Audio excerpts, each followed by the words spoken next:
Welcome to the Chapter 36 Flipped Classroom. This chapter is also on the interwar period, but instead of focusing on Europe and the United States, it focuses on the rest of the world, Asia, Africa, and Latin America. And these places all experience movements of nationalism. So we'll be taking a look at that as we move through the PowerPoint.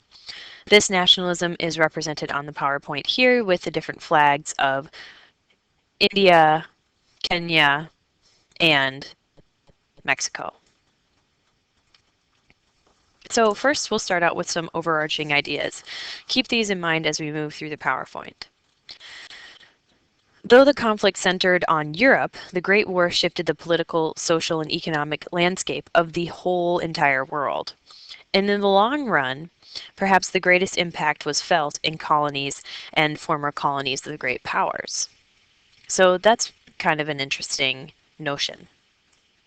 Indian Africans who fought in the war felt their contributions proved that they were ready for independence. China and Japan, which had both been on the margins of the war, now believed themselves on par with European powers. Pre-existing nationalist and independence movements in these regions were inflamed and new ones arose. Latin America, on the other hand, found itself faced with a new imperialist threat after a century of independence, the United States. This kind of gets back to Chapter 31. As states in these regions struggled to develop their identities, the global economic crisis of the Great Depression made these challenges even harder. And communism and socialism, in addition to that, some even fascism, popped up as people looked for alternatives to these failed systems of capitalism. So we're going to begin by looking at Asia, and we're going to begin with South Asia, with India.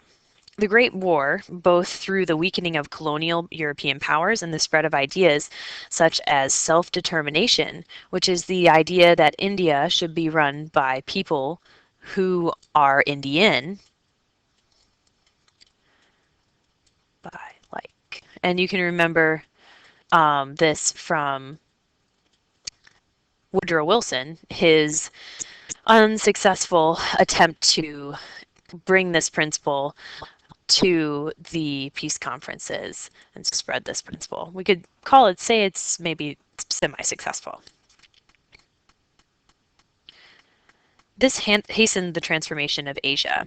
An educated elite understood all too clearly the contradiction, between European ideals of freedom and democracy and imperialism. They knew in this country where 1/6 of the world lived that these two things were in opposition to each other. And they began to develop institutions like the Indian National Congress in 1885, which we learned about in the video Story of India, and the Muslim League developed in 1906 by Muhammad Ali Jinnah to call for a reappraisal of India's role as a British colony. And this eventually led to the Government of India Act in 1937, which led to Indians leading a more active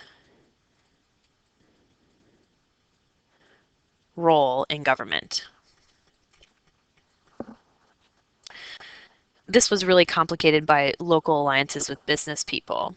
Foreigners in India owned a ton of businesses. They owned half the cotton spinners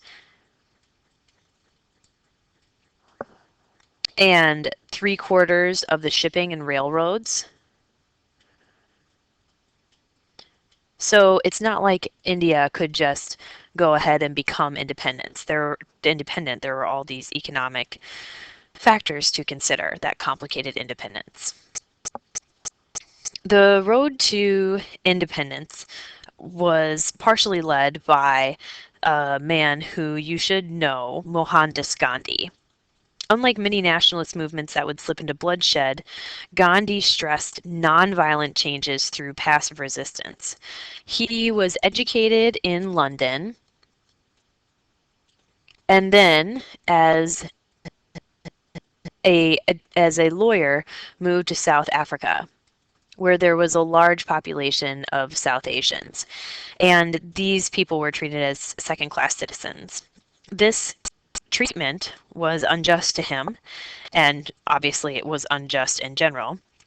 And during his years in South Africa, he perfected his philosophy of satyagraha, or truth and firmness.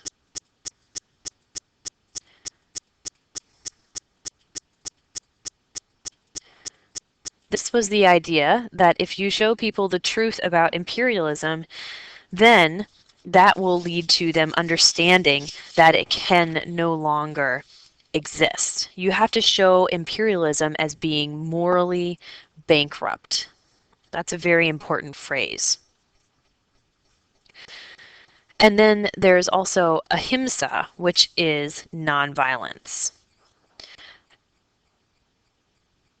So when people are violent to you, you are nonviolent to them, and this shows the moral bankruptcy of the system. For example, the Amritsar massacre, where there was a peaceful protest of imperialism and British rule in Amritsar, which is the location of the Sikh temple, and the British came in with tanks and fired on these peaceful demonstrators, locked them into a meeting space, and 379 of them were killed. 1,100 of them were wounded, and not a single British person was harmed. This really showed how imperialism was not benign. Through a complex mixture of political, economic, and spiritual ideas and actions, Gandhi attempted to convert rather than terrorize India's oppressors, to convert them to his point of view.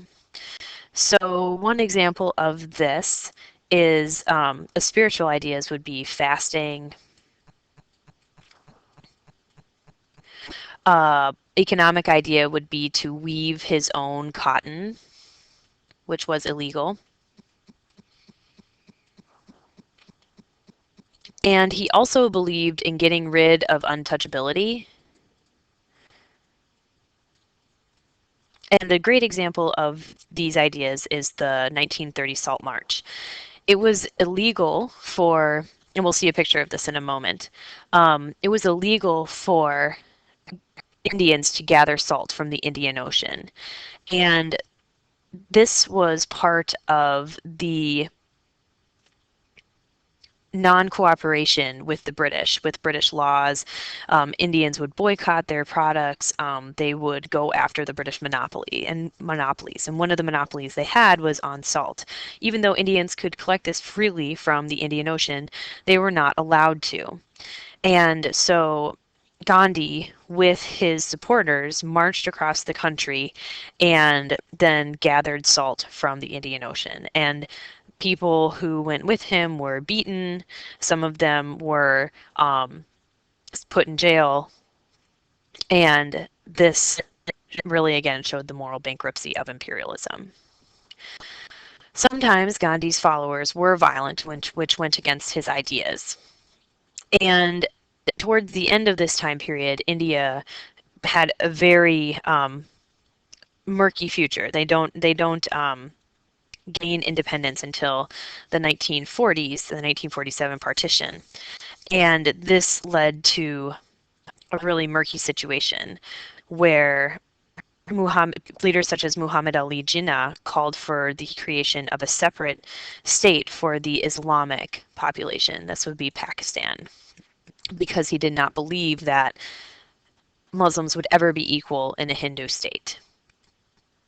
This is Gandhi, and then you can see, and he's wearing his traditional homespun cloth. He's carrying his staff. He really wanted to reach out to the locals and the local people and show them that he was not one of these elitists, that he could embrace their local traditions. And then this is Muhammad Ali Jinnah and the Pakistani flag behind him.